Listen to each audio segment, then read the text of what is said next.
The Vivo X21 was one of the first devices to receive under-display fingerprint sensor in 2018, and surprisingly, being a budget phone, it offered a lot more than that under the skin. First, let's address the elephant in the room.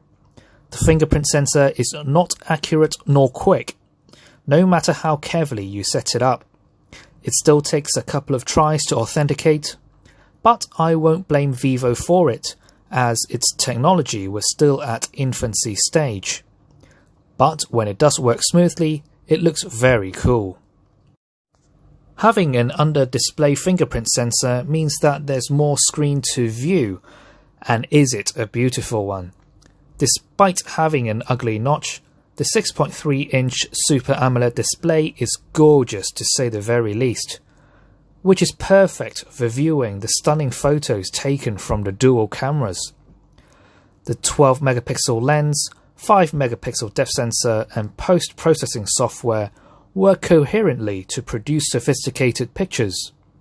It has great dynamic range with decent saturations. It struggles on low light environment as expected, but the quality overall is still impressive for average users. I'm not a fan of Vivo's custom UI. The so-called FunTouch OS is basically a skin that has heavily reworked Android 9 Pie's interface to look like iOS, but poorly executed to make navigation a chore.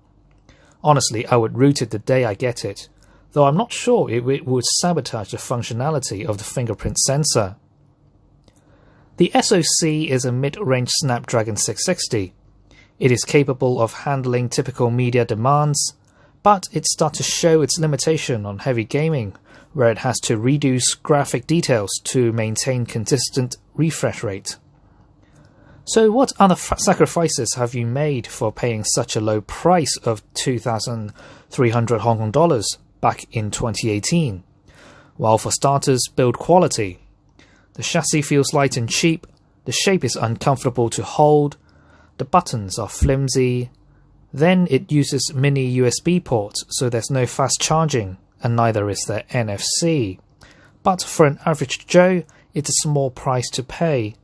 This great balance between performance and quality makes it a good budget phone, and I would still recommend it even after a year later.